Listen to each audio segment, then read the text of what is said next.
Hello, welcome back to Tactical Tuesday with Johnny Tiger. On February 9th, 2021, I have sparred, fought, getting into fisticuffs, getting into brawls with a lot of people in my lifetime.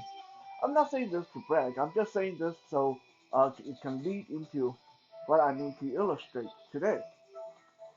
I have fought against people who are students. I fought against sensei. I have fought against professional league boxers. I fought against professional league jiu-jitsu, MMA people. I fought against people who thought they were professional street fighters. I fought against some really dangerous and vicious people that were probably not trained, but they were very experienced in getting into brawls. And I also fought against people who were totally untrained. Now, some of you are probably thinking, so why would you degrade yourself? Why would you disgrace yourself by someone who is totally untrained? Well, sometimes you just don't know. A lot of these were people that came into the dojo I trained in, and they wanted to challenge some of us to fight. And some of these were big, huge muscle head guys. The kind of guys that would spend 10 hours at the gym every day. The kind of guys that might be able to give Schwarzenegger a run for his money. And some of these were hardcore professional sport, professional high intensity sports athletes. And they're used to doing very dangerous sports. And they think that fighting a martial artist can add another notch on their belt. Almost without exception, it doesn't matter how big these people were, how much hardcore sport. They might play basketball, they might play hockey, they might play football, they might play, they might be uh, a skateboarder, they might be snowboarder, whatever, you know, skydiver, uh, mountain climber, people that put a lot of average folks to shame with their sheer athleticism and their muscles. Almost without fail, most of these fights, most of these sessions ended very quickly. So quickly that for people who are watching would be like, wow, that's it? Okay. And usually it ends as the first throw or first punch or the first knee to the gut or the first kick to the chest or the first kick to the thigh or the first kick to the ankle or the first smack across the face.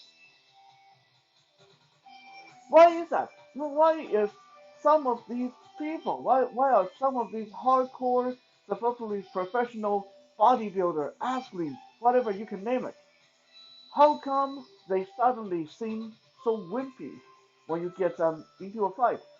A lot of people think, wow, with all the muscles, with biceps the size of your head, that guy must be dangerous in a fight. Well, in some ways they are. These people, without fail, have great cardio, great speed, great strength, great endurance, but they lack the one most important component that make up the difference between a person who is trained to fight and a person who is not trained to fight.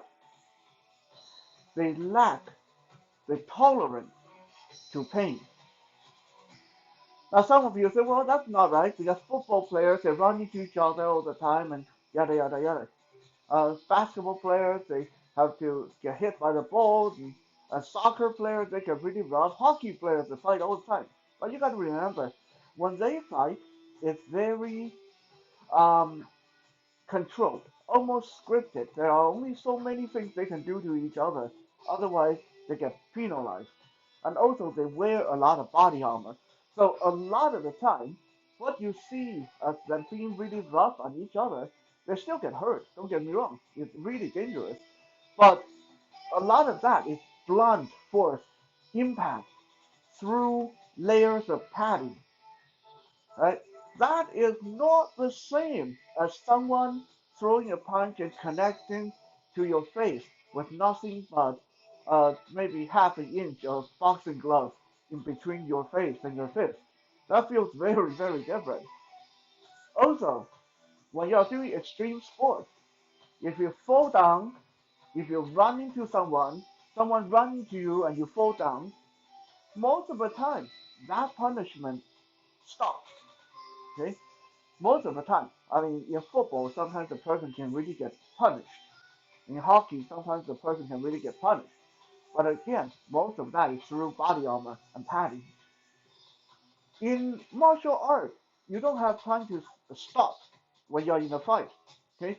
When that person just punches you in the face, the next punch is already coming to the side of your head, next punch is coming into your stomach, and the next kick is coming into your leg, and the next knee is coming into your gut. Okay? That's just a quick example. It doesn't always go in that sequence. Or that person grab a hold of your neck, throw you down to the ground, knee drop onto your chest, and elbow down into your face. Okay? You don't really have any control on when this is stopping, other than if you tap out. Okay?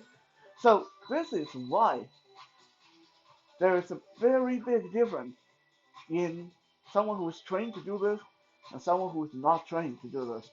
I have students that only been training with me for a year or 2 years, and they come up and tell me, they say, before I got into self-defense, before I got into Krav Maga, before I got into martial arts, I used to think that if I had big muscles, if I had strong arms, if I had really strong legs or strong core muscles, I could be a good fighter.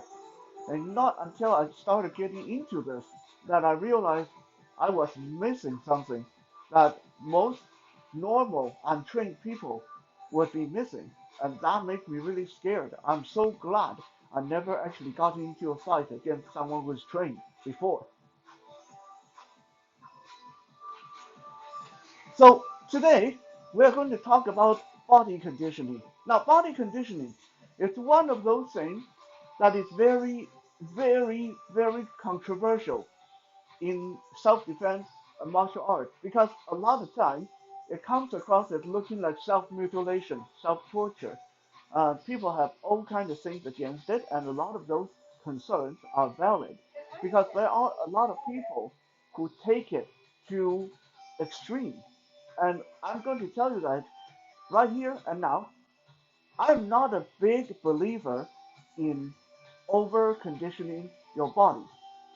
But at the same time, I do believe that for you to be effective in self-defense, you need to be somewhat conditioned, especially your mind, more so than your body. What do I mean by condition your mind more so than your body? Most of us have a fight or flight instinct built in. And this is how, for the most part, that instinct works. When you're scared, you fight. When you're angry, you fight. Uh, when you are hurt, you fight. When you are doing the hurting, you fight. Right? It doesn't work that way for everybody, but for the most part, that is how the big computer out there in your head programmed to do, because it's the most uh, makes the most sense. For example, when you get into a fight with somebody, when you get aggressive, if someone get aggressive with you, if you are the one throwing the punch, every punch will make you want to hit them more because now your fight instinct is triggered. But if you start the fight flat-footed and you take a punch in the stomach, you are already at a disadvantage because, well, first, you're kind of injured. Second, The brain up here is telling you, run away, get away now. We don't want that to happen again. Oh God, please don't hit me again. Please don't hit me again. I'll do anything you want. Don't hit me again. And that little sad voice started yammering away in your head. Oh my God, get me out of here. Okay? So if we don't condition ourselves to shut away that voice, then anytime when an aggressor strikes us across the face, punch us in the stomach, kick us in the back, we are going to fall down and curl up and start crying, which will just result us in us getting hurt even more. So when we talk about body conditioning, we are not talking about pulverizing your own body. Heck no. There are some people who take it to that extreme.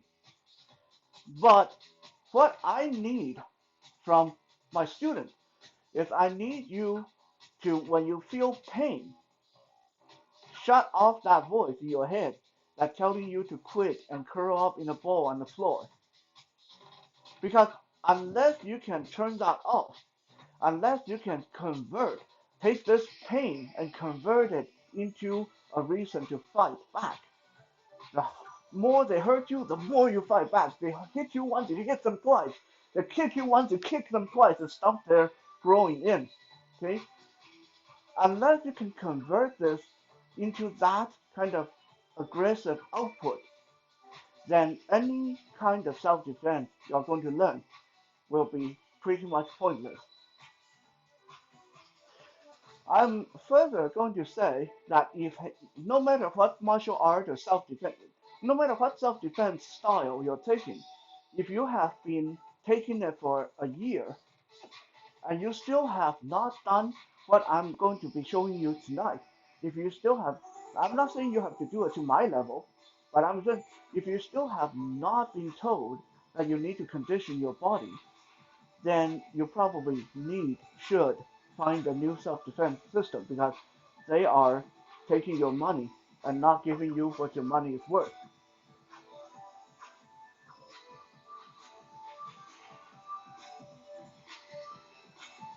Human body is quite amazing, really.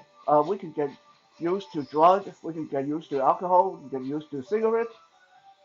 Maybe today, half a glass of beer is fine, but you keep that up.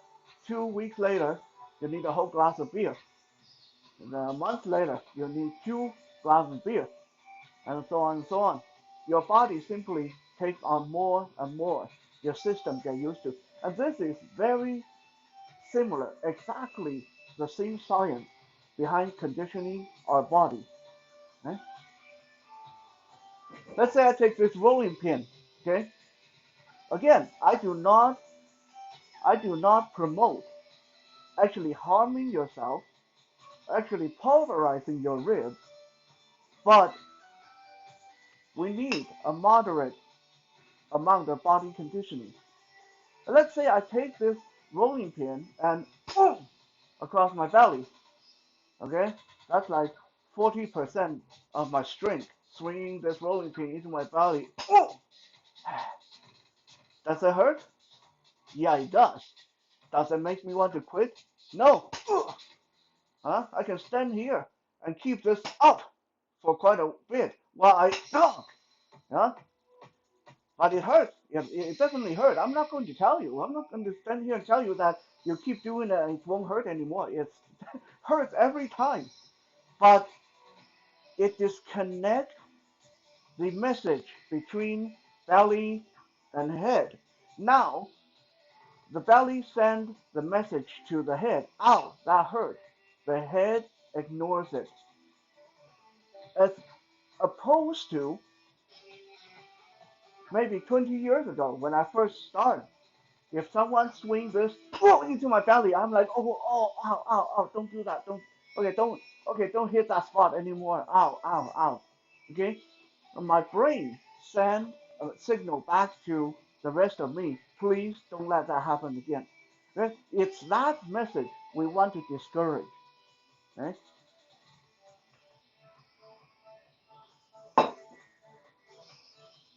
Why do we want to discourage that message?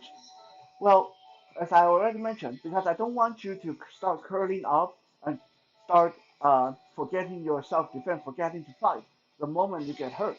That's dangerous. And also, if you fear that pain, then sometimes you have already lost the fight before it starts. Okay? Let's say if I'm not conditioned, someone come to me with this big rolling pin in their hand and they go like this, jabbing at my belly, and then they jab this at my belly, threatening me with it. Okay, just the fear of the pain of being hurt by this rolling pin alone is going to make me go weak in the knee. It's going to make me not want to fight. It's going to make me start backing away. Okay, but because I'm conditioned to take this level of pain without quivering or shrinking away, if someone come up to me and threaten me with violence, I'm confident. I don't care if you hit me. I don't care if you kick me. I don't care if you hit me with this rolling pin because I know if you hit me with this, I'm going to take it away and hit you back twice as hard. So right there, there's a difference in mindset. I am prepared for the pain. I embrace the pain. I'm okay being hurt. Versus, oh God, please don't do that to me again. Okay. Let me show you another example of mind, how a conditioned mind is different from someone who is not conditioned. If you are watching this, and I want you to be honest with yourself. I can't hear your answer, but I want you to be honest with yourself. If I say, go ahead and slap yourself across the face with 50% of your power now, what is it that just first came into your mind? Most likely, heck no. No, no, that would hurt. I don't want to do that to my face. No, no, no, heck no. If you think that way, then the next time someone threatens to hit you in the face, that is going to deter you.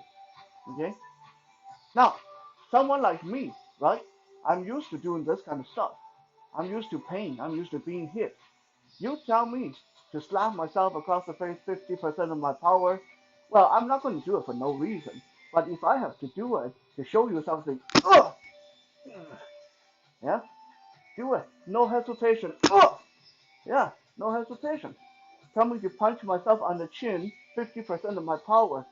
And just to show you that I can. No problem. No problem. Does it hurt? Yeah, hurt like hell. But I can do it. I don't need to think about it. There's no voice in my head that says heck no, please don't. The heck no, please don't voice is what we need to get rid of, right? So with all this talking, let's start doing some conditioning. In the beginning, like I said, our goal is not to pulverize ourselves, but our goal is to train our mind to be okay with the pain. Our goal is to train our muscle to react to the pain. Okay, so when you hit someone who is not conditioned in the stomach, when you hit, it caves in because their stomach muscle is not conditioned to tense up on contact. Okay, just like just like when you grab someone by the wrist and pull, if this person is not trained, it feels very different. When you pull, they're going to stumble. If you grab the wrist of someone who is trained, it's totally different. The moment you latch on, they shake you off. The moment you touch them, they react. Okay? Muscle memory is what we're building here, in addition to toughening up your mind. So, we're going to take our fist or a rolling pin, and then we're going to hit ourselves in the belly. You want to hit it to the point where you go out, that kind of hurts, and then stop. And then do that again after the pain fades away. And then when you go out, then stop. Okay? So in the beginning, it's going to be tap, tap, tap. Yeah, no problem. No, doesn't hurt at all. And then we go a little bit harder. Out. Okay, stop a little bit, and then we start gentle again. And then we slowly build this up. Out. Okay, that's cool. It hurts, but I'm still alive. That's fine. No problem. Okay? And then, you don't want to just condition your belly, mind you. I have a funny joke at the end of this video. I'm going to tell you about that. Um, to condition ourselves on the face, it's the same thing, okay? You take your hand, open hand, and just lightly tap your cheek, and slowly increase the level of energy you put in there until you go, ow, ow, that kind of hurt, okay? And then you stop, rest a little bit, and then you start light again, tap, tap, tap, tap, tap, tap, tap, out, okay? Rest a little bit, okay? Chest, same thing. Please be careful with the chest. Like I said, our goal is not to break ourselves. Our goal is to numb our brain with that pain signal. So next time when that pain signal goes into our brain stops sending the "oh please don't, please stop" message. Okay, so in the chest, open hand, smack, smack, smack, smack, nice and just like you are pounding yourself on the chest. Yeah, and then gradually increase this out and stop, rub it out, and then you repeat. Conditioning your knuckles, your fist, very important because if you think that you can throw super hard punch, the first time you miss your target and hit the wall, or the first time you hit someone's elbow, that happened to me all the time, you are going to hurt yourself. You are going to stop. Alright, you're going to don't want to use this hand anymore. Okay, so you got to condition that knuckle. Alright, take your fist and slowly crash your knuckles together, left hand and right hand, and then slowly build it up to ow. That kind of hurt. Shake it out. Start soft again, and then gradually increase. Ow. Okay, just like that. The pain you induce should fade away after a few seconds, 20, 30 seconds. Okay, if you find yourself bruised and battered the next day, you're doing it too hard. Okay, don't break yourself. This is to train your muscles to react, to train your mind to react. This is not a test of how tough you are inside. Okay, we are all bones and flesh and blood. Okay, there's only so much you can do. There's no point doing damage to yourself just for self-defense. The whole point of self-defense is not to get hurt. Okay, this is what we're doing. It's part of not to get hurt.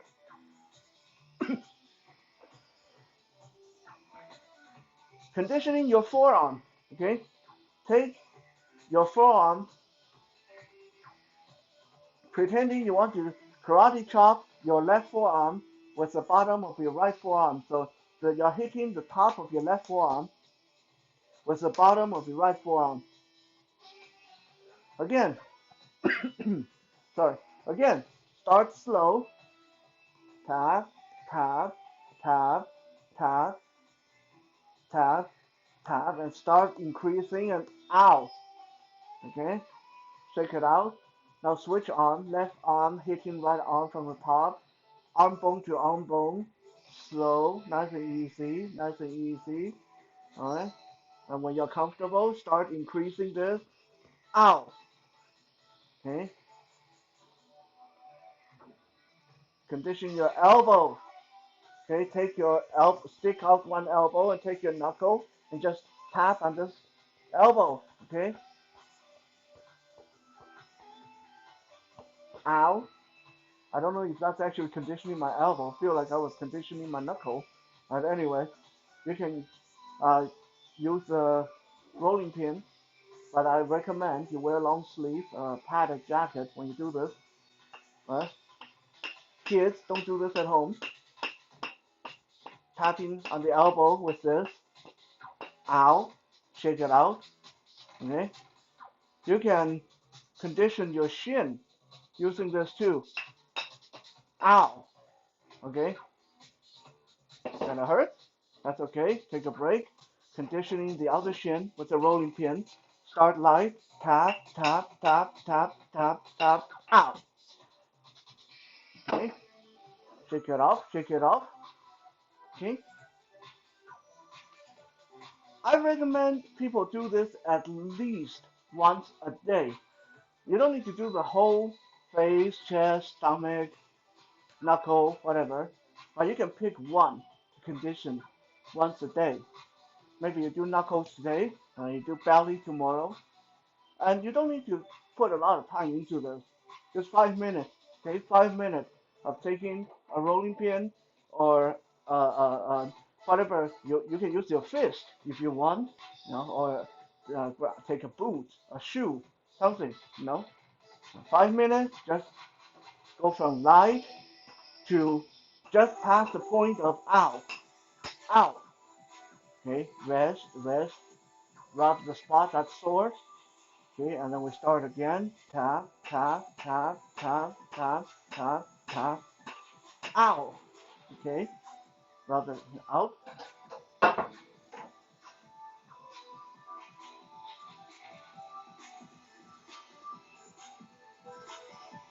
But make sure you condition as much of your body as you can. Because this is what. This is a real story. I have a friend who's very skinny and not very strong, and he has a friend that is big and burly and trained in some kind of karate or something. Okay? And one day, the big guy says to the small guy, "Hey, let's go to the gym. I want to show you something." The small guy said, "Well, okay. I don't really go to the gym, but okay." So they go to the gym, and the big guy did a fighting pose, and he said to the little guy, "Look at all my muscles. Huh? Look at me. Now go ahead, hit me, hit me. Go ahead, hit me. My body, I've got so much muscle, I can take it. No problem, hit me." And the little guy said, "No, no, man, it's okay, it's okay. You look really strong. I know you're strong. It's okay." The big guy said, "No, no, no, no, go ahead, hit me. Huh? Here, hit me, hit me. Whatever you want to do, hit me." The little guy said, "No, man, it's okay. That's crazy. I don't want to hit you." And the big guy said, "No, come on, go ahead and hit me." And then the little guy punched him in the face. Down he went, like a sack of potato. Okay? Big guy, tough, a lot of muscle. What went wrong there? Well, his body is probably pretty tough, but he didn't count on the little guy to go for the face. And that is what's going to happen if we only condition our arm, our leg, and our belly, and neglect our face, our chin, our neck. Okay? Back when I was doing Brazilian Jiu-Jitsu, we actually have to condition ourselves from being choked. Just so the first time you get choked by someone with their arm coming across your throat, you don't start gagging and throwing up. We actually have to let our partner choke us to get ourselves used to that feeling. So I know a lot of people is going to watch this and say, "Wow, this is crazy. This is a self-mutilation." But trust me, don't actually do it to the point where you're hurting yourself. You're leaving bruises that take weeks to fade away. Take it nice and easy, and gradually, one day, you'll suddenly find that you're not afraid of someone threatening you with violence anymore. Because the thought of someone hitting you is no longer paralyzing. The thought of someone hitting you is like, "Yeah, okay, that's going to suck if they hit me, but I'm just going to hit them back even harder. That's all." Thank you for checking out today's Tactical Tuesday. We'll be back again tomorrow for Wisdom Wednesday. For now, have a good night.